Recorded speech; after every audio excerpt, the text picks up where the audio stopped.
Good morning, everyone. Here's a look at what's coming up next on Newsbeat. A legendary grocer in Chicago is bagging up its doors and closing for good.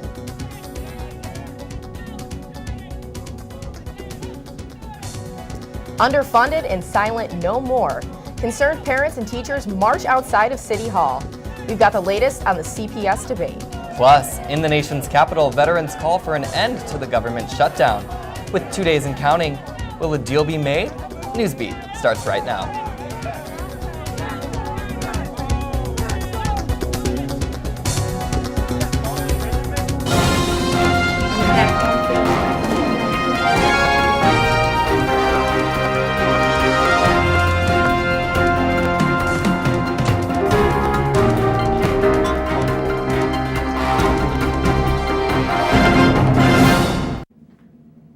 Good morning. It's Tuesday, October 15th, 2013. I'm Max Tarleton. And I'm Marley Sherwood. Thank you for joining us here at Newsbeat. We begin this morning with breaking news from the Park Manor neighborhood. Let's go right to Newsbeat's Brian Tavick from the scene this morning. Brian? Behind me, construction crews are working to help clean up after a fire happened early this morning. We're uncertain of the facts right now, but what we do know is that a bus drove by and believes he heard a pop. Police are saying that it might have been a gas leak, but they're uncertain at this time. But what we do know is that two families have lived in the house, and we are uncertain if they were in the house during the fire. For Newsbeat Chicago, I'm Brian Tavick. Now to our other top story today. The largest amount of school closings in American history is close to home. Chicago Public Schools closed 50 buildings earlier this year, but now there is a new threat of a charter school. Charles Jefferson joins us on set now with more on the latest development. Charles? Well, guys, let me just tell you, demonstrators gathered at City Hall and they were very upset. They're demanding that the Noble Charter System take their plans for proposed schools someplace else. The demonstrators feel CPS is ignoring them and neglecting their children. Angry students, parents, and teachers hit the pavement at City Hall on Monday to protest the building of a new charter school on Chicago's west side. The school is a part of the Noble network of charter schools, which has multiple campuses across the city. The people who attended the rally say they are fed up with the conditions of Chicago public schools. Due to me not being able to take home my books, I can't do homework, and it takes a week for us to finish one worksheet because we can't take home my books. Groups like the Albany Park Neighborhood Council say that charter schools are not the answer and that charter schools cannot educate their kids like public schools can. We're losing out money when they could invest in the teachers and the schools that we already have open for Chicago Public Schools. Angry protesters say the Noble Charter School Network is planning to open yet another high school, this one a few steps away from Prosser Career Academy, all while facing a $665 million deficit, which has some protesters shaking their heads. And on top of that, my school is going to lose money because they're building this school. Like, we've been asking for an expansion for a while now, but they haven't given it to us because there's no money. But they want to build a whole new school. You get me? The issue of Chicago public schools is still a hot-button issue. The district closed 50 schools over the summer and laid off hundreds of employees while students were forced to go to other schools. We reached out to the Noble Charter System for a statement. Our calls were not returned. The protesters say they would do everything in their power to make sure that these plans do not go through. Back to you guys. Thanks, Charles. In the nation's capital, angry veterans are demanding that the government shutdown come to an end. For the latest on the government shutdown, let's go to Newsbeat's Dennis Valera. He's live on Harrison Street with the story. Dennis?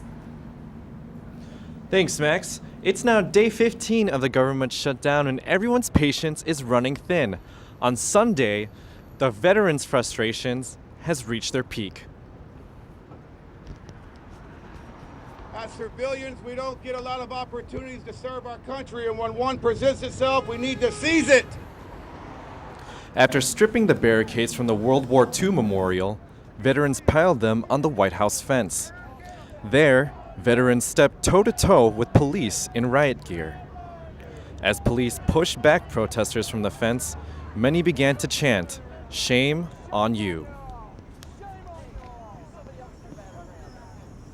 As the shutdown continues, veterans fear delayed disability pay and GI education stipends, among other benefits. Live on Harrison Street, this is Dennis Valera for Newsbeat. Back to you guys. Thanks, Dennis. 2 bomb threats in just 2 days at LAX airport. The devices were found inside secure areas of the airport. Those are areas accessible only by employees, and the dry ice bomb that exploded last night is the same type of device that went off Sunday. Police are investigating how these bombs got into such secure areas that are off limits to the public. 72 Dominic's grocery stores will leave Chicago by 2014 because they are losing money. Safeway grocery chain, which runs Dominic's, says it wants to focus on more profitable businesses. Safeway CEO Robert Edwards says he is looking to sell as many of the stores as possible. According to Edwards, buyers have already showed interest in purchasing the stores. Black Friday shoppers are in for a treat. In past years, Macy's has always opened at midnight. On Thanksgiving, some Macy's stores in Chicago will be open for Black Friday shopping starting at 8 p.m. This is the first time opening this early for the company since 1858. The store will be open for a full 24 hours. Chicagoans came out on Monday in celebration of Columbus Day. The annual parade is a staple for many. First time coming to the parade, but we have an annual Columbus Day weekend because they're all out of school, so always take that Monday off. So we decided to culminate today with the parade. Chicago students with the holiday off enjoyed the beautiful weather that accompanied the parade. It seems that there's an app for everything these days. Now, the app world has opened up to help those who harm themselves. And it may be time to bring out that handy-dandy umbrella. Weather when we come back.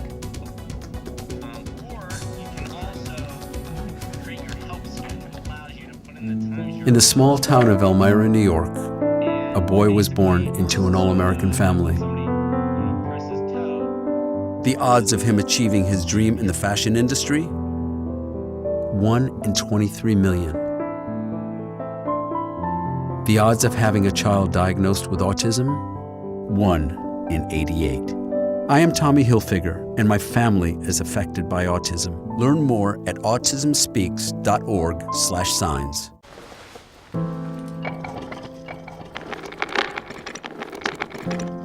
Maybe he's really focused. Hey, Michael. Michael.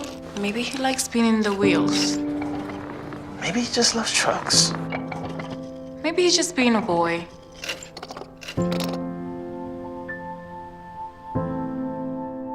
Preoccupation with objects is one early sign of autism. Learn the others today. The sooner it's diagnosed, the better.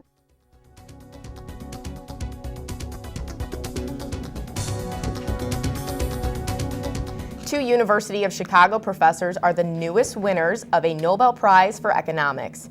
Eugene Fama and Lars Peter Hansen take the honor for developing new methods to study trends in asset markets. The University of Chicago now has 89 Nobel Prize winners, including 28 in economics. The $1.2 million awards will be presented on December 10th. And a new mobile app is here to potentially save the day and even a life. Newsbeat's Madeline DePetto is here to tell us the incredible story behind Project Tow. Madeline? That's right, Max. The idea behind Project Tow has evolved for about 3 years. And now, a few clicks on your smartphone can provide self-harmers with an outlet for help. I made a conscious effort to start changing the way I was treating my body and harming my body. Kayla Brewer struggled with cutting herself, but it was tough for her to voice her struggle. Texting, she said, was much easier. Texting puts some distance between you and that confrontation. Her boyfriend, Mike Barty, wanted to figure out some way to help Kayla. A word or something that we could maybe text each other. That conversation happened one day while Mike and Kayla were walking down the beach in 2010. Mike looked down at his feet and said, "What if you texted me the word tow every time you were about to cut yourself?" And that's what Kayla did. And from there, the idea behind Project Tow was officially born. You're texting, your hands are busy and doing things so that you don't have the time to pick up the razor. Mike and Kayla knew they were onto something. The following year, they made their idea public by making a Google Voice texting service. The next year, they created a Project Tow website. And this past May, they made the idea into a mobile app. So how does it work? App users who want to help self-harmers can create an availability schedule indicating when each day they're free. So if someone goes on the app and clicks tow because they need help, the app will send a push notification to any users whose availability indicates that they are free at that time. From there, the two people are connected by a simple text box where they can chat. The whole point of this is that it's a distraction tool. Mike and Kayla are no longer dating, but now Mike and 3 of his buddies are working on the app as a hobby on the side of their daytime jobs. Mike hopes to someday be able to work on the app full-time. I'm Madeline DePetto. Back to you guys. Thanks, Madeline. Sounds like a really good form of therapy. Creative, very creative. It was a fun day Sunday for Chicago Marathon participants.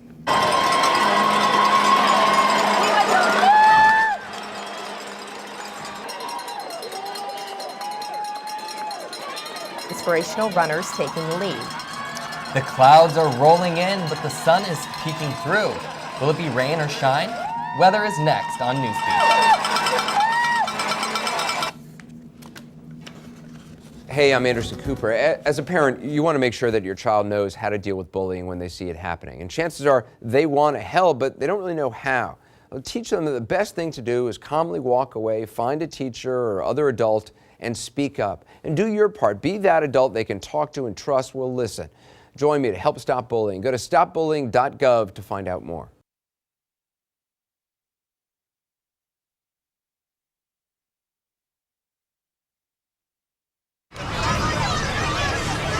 Get your ass. You're not sitting here. Yes, I am. Move.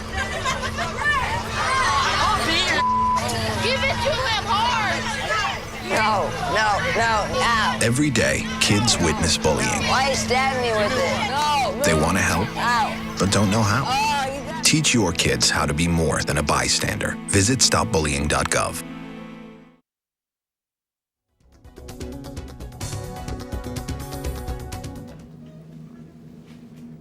Social Security is about to make a change for the second year in a row.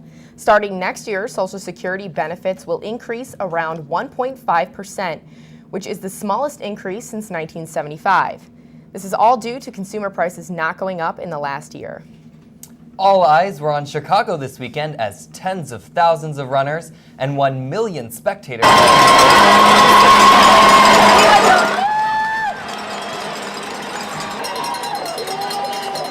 The Chicago Marathon was a rousing success this year with more than 40,000 runners taking part. Men's winner Dennis Cometto broke the course record and finished in just over 2 hours. Women's winner Rita Jeptu redeemed herself from last year's close loss. She won easily and crossed the finish line with a grin. Lindsay Smith is here with more on how the race went off. Lindsay? Thanks, guys. Well, runners flocked to the Windy City this weekend for Chicago's biggest race of the year. Take a look. Runners from across the world gathered in Chicago Sunday for this year's Bank of America Chicago Marathon. The marathon marks the first big race in the country since the Boston Marathon in April, where bombings killed and injured several race participants. Many racers from Boston represented their city's strength on Sunday in Chicago. My son, her brother, baby brother, he ran the Boston Marathon this year, so he's running for St. Jude's right now. He raised $1,200. So we're just cheering him on because it's kind of amazing. After the events in Boston, Chicago heightened security for this year's race, but that extra security didn't dampen anyone's spirits. The 45,000 runners at the Chicago Marathon are working their way through the grueling 26 miles, and they're doing it with the help of their friends and family here on the sidelines. I'm cheering on my mom today. It's her 12th marathon, and it's the first one I've seen since I was a little girl, so I'm having a lot of fun. We worked so hard, practicing, and then Dad made the signs. The marathon began at 7:30 a.m. Sunday, but it didn't end until 1:30 the next morning when Michael Melamed overcame muscular dystrophy and crossed the finish line after 16 hours and 46 minutes. He says he hopes his finish will help people live their life to the fullest. For Newsbeat, this is Lindsay Smith.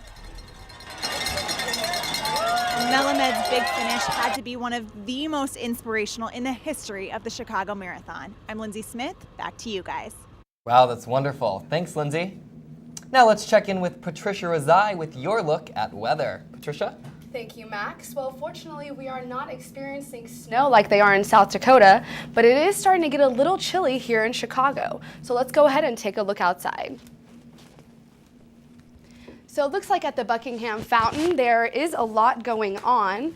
The lakefront most likely is going to be pretty empty today. Not a lot of runners out there because it is getting pretty chilly out there, as well as some sprinkling starting this morning.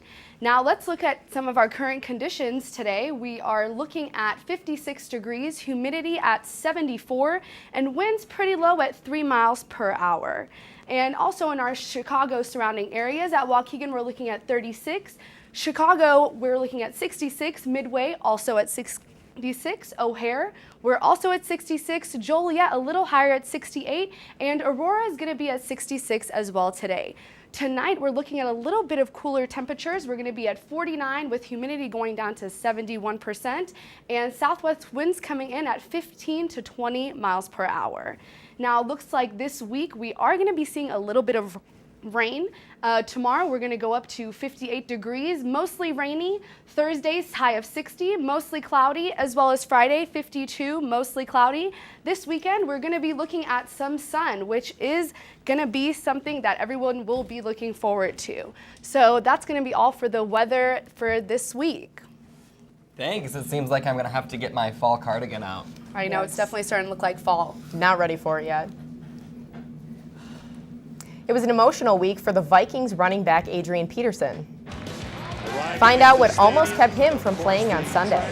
And see how the Red Sox made a historic comeback in Game 2 of the ALCS.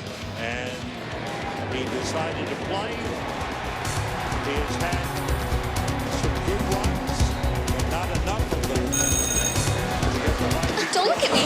Your hair's a bit frizzy today. Oh, you should pick that up. Oh, you're such a dork. Loser. Here, let me help you with that. Oops. Every day, kids witness bullying. Oh, look. Your crush is looking at you. Poor you. They want to help, but don't know how. See, no one here's gonna help you, because no one Teach likes your kids how to be more than a bystander. Visit stopbullying.gov. Here's your check.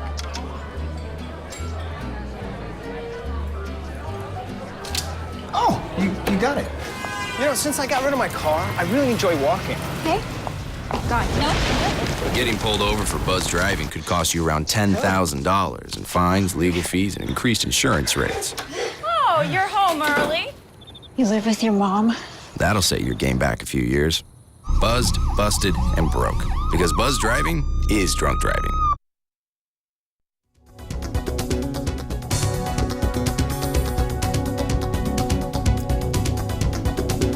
Time for sports. Vinny Catino is here with a quick play-by-play of sports. Hi, Vinny. Thanks, Marley. It was another heart-pounding week for Chicago sports. The Bears won on Thursday, holding off the New York Giants in a nail-biter, but all eyes turned to the Chicago Blackhawks when they took on the hopeless Buffalo Sabres. Now we started Ryan Miller and the Sabres looking for their first win against Corey Crawford and the Hawks. We started in the first where Duncan Key dumps the puck to Seabrook, who shoots but has it deflected by Smith for the goal. Hawks go up by 1. Fast forward to the third period where the Sabres get one last shot, but Crawford makes an incredible save to hold off Buffalo. Hawks go on to win 2-1. Now Game 2 of the ALCS. Trailing the Detroit Tigers by 5, Boston Red Sox put up a fight. Saul Tulomakia comes through in the clutch as he knocks in a game-winning run off Rick Porcello to end the game in a dramatic fashion. This ties the ALCS at Game 1. Game 3 is scheduled for today at 3 o'clock Central Time. And it was an emotional day for Vikings player Adrian Peterson. The running back received the devastating news that his toddler was killed over the weekend.